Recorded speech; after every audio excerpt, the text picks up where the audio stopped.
Good morning, ladies and gentlemen. Captain Roman Wojnarski here with Toronto Fire Services at Station 424. Once again, we're live at 424, discussions in a fire hall, talking about fire safety. Today we're going to talk about smoking fire safety in particular. I know there's a few smokers out there still, and you've probably developed some bad habits along the way. So today I've got my two good friends. I've got Tim and I've got Greg, and they're going to talk to you about smoking fire safety in the home, to refresh your memory about some of the important things you need to know in order to have a safe living environment.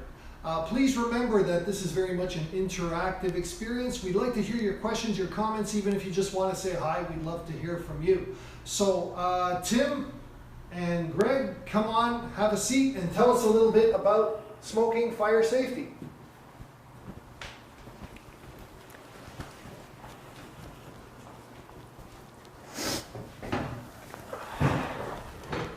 Well, thank you, Captain. My name's Tim. Yeah, my name is Greg. So yeah, we're going to be discussing smoking fire safety today.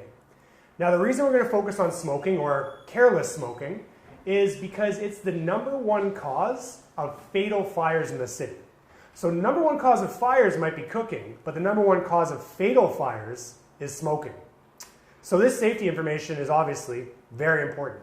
Now, even if you don't smoke, this is very good knowledge and information to have in case a family or friend smokes, or you have a party or people over in your house and they smoke. So even if you're not a smoker, it's still really valuable information. Yeah, absolutely. And most of our fires in the city actually happen in the home where we live, right? They don't usually happen at the grocery store, or they usually happen where we live. So if we are smokers, we want to make sure that we're smoking outside. Okay, if we smoke outside, that eliminates that fire hazard altogether. Okay, and in the city of Toronto, a lot of us, we call ourselves a vertical city, right? A lot of us live in condos or high-rise apartment buildings. So smoking outside for us could mean smoking on a balcony. Okay, so we're going to talk a little bit about balcony smoking and some other stuff about, yeah. So like Greg just mentioned, serious issue in the city is cigarettes being thrown off of balconies. So you might be able to see behind us, we have "Kill Your Butts, Not Your Neighbor," and behind me, "Don't Be a Flicking Idiot." So the idea behind those campaigns we ran was that you never want to throw your cigarette butts off of your balcony.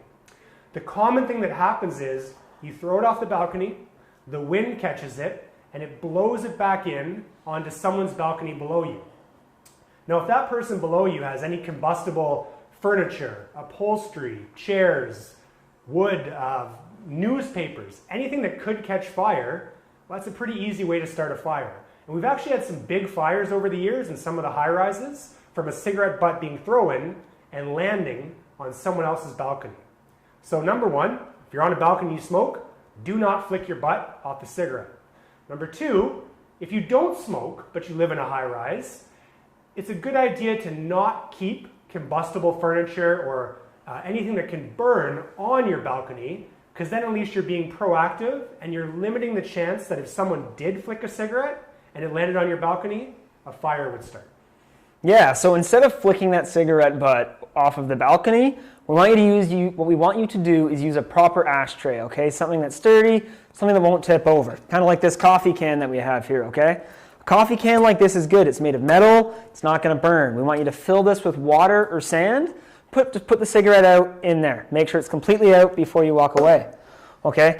Also, once we're done smoking, we want to make sure we're done with our ashtray. We never ever want to discard that material into a garbage can. Inside of that garbage can, there could be paper towels, there could be any number of things that could burn. And smoking materials can actually retain a lot of heat for a long time. So we really want to make sure that the fire is completely out and we're not discarding these smoking materials into a garbage can. Another thing to keep in mind too that we see a lot is people discarding their cigarettes in potted plants. Things they may have lying around the balcony, a potted plant, something like that. We want to make sure you're not doing that. Okay, a lot of that plant material dries out and can easily start a fire. Yeah. In the city, we have a bylaw too. So when you go outside to smoke, you have to be 9 meters away from the entrance. So what you'll find in most buildings, public, residential, they'll have something labeled. So it actually looks like where you're supposed to put your cigarette butt. But you got to remember that 9-meter distance is important too, away from the entrance. Now the other thing I want to touch on, if you have anyone or you yourself use medical oxygen, well, it doesn't really mix well with cigarettes.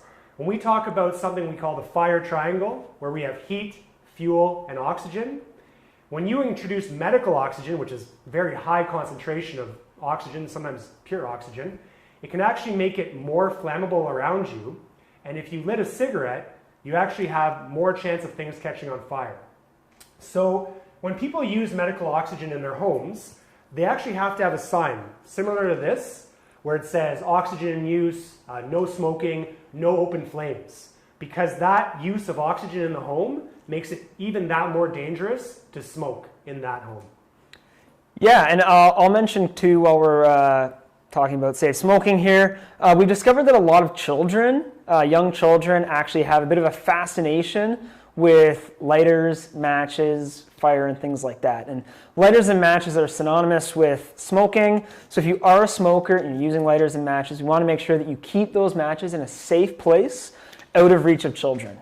So that could mean a couple different things. That could mean maybe you store them up high in a cabinet where children can't reach them. That could also mean that maybe you're putting them in a locked cabinet, even a locked toolbox, something like that, something that the children in your home, young ones, don't have access to.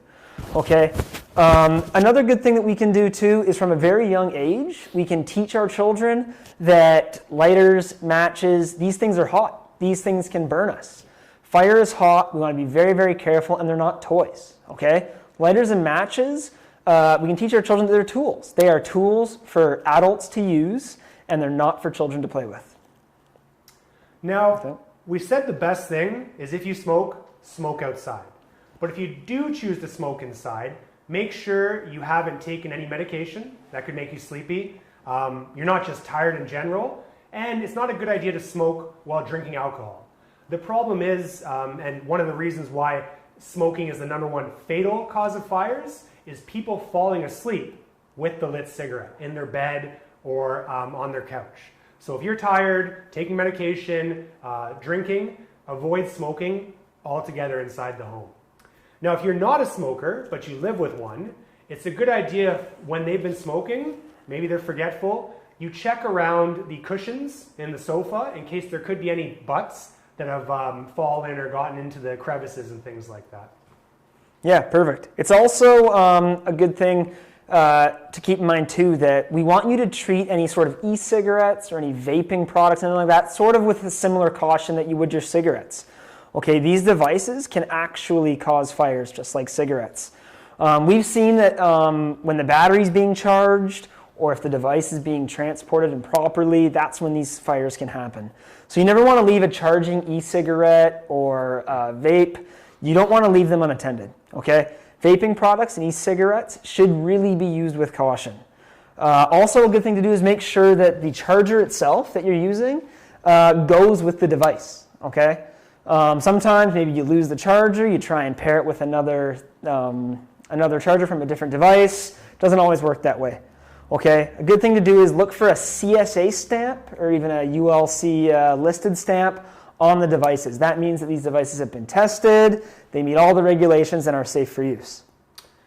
Now, this is not directly related to smoking safety, but we always talk about smoke alarms, and I think Greg's going to talk about home escape plans as well, because these are literally lifesavers. Now, a smoke alarm will save your life in a fire if it's working. So you need to make sure that you have your smoke alarm.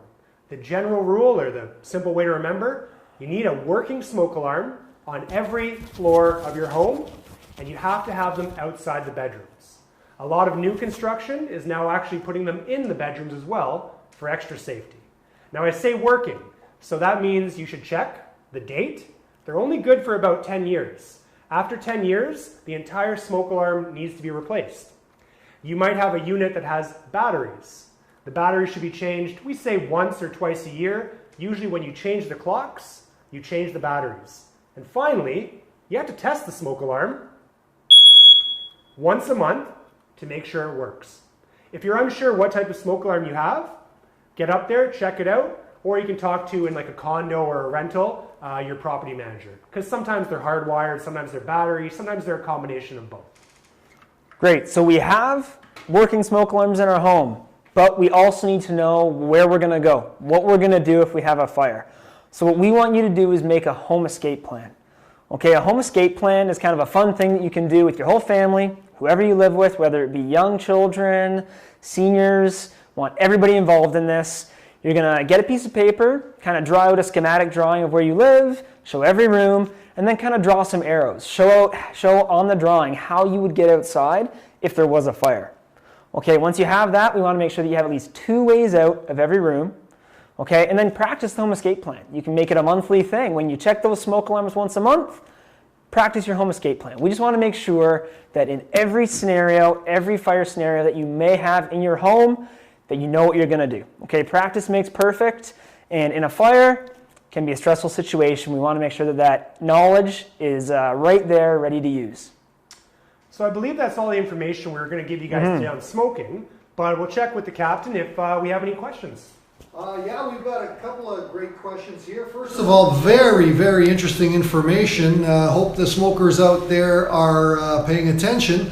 I've got a question here from Paul. Paul agrees that smoking on a balcony isn't a good idea, but he goes into the stairwell, especially in the evenings when he wants to light up. Any problem with that? So number one, like we said, best thing is you smoke outside of your building.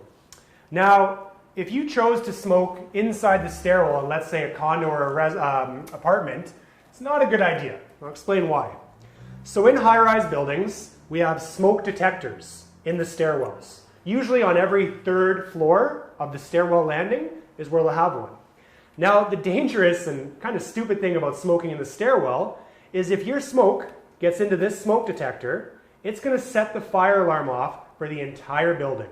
Meaning you've now possibly evacuated the building, you have the fire trucks on the way, and because it's going to be considered possibly a false alarm, there may be a charge associated with each fire truck that comes.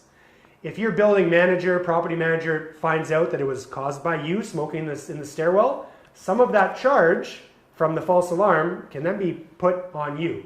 So you do not want to smoke inside the building and definitely not in the stairwells, which is considered a common space. So you don't want to smoke inside your building. Definitely not. Okay, definitely no smoking in the stairwells. That's not the right thing to do.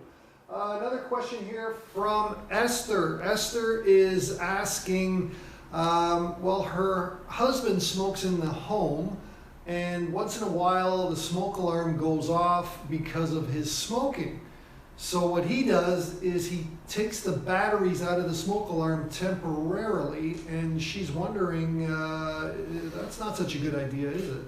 No, yeah, so there's a couple things to unpack there. Like we keep saying all day, if you're going to smoke outside, right? If you're smoking outside, that smoke alarm won't be beeping at you, driving you nuts. So that's one way to eliminate that. Another thing that I will mention is that you should never, ever disable your smoke alarm. Don't take that battery out, okay? Take that battery out, you may get distracted, you may forget to put it back in. If you have a fire later on that evening, that smoke alarm is not going to be there to help keep you safe. Okay, it's actually unlawful in the province of Ontario to disable a smoke alarm as well. So you never, ever want to do that.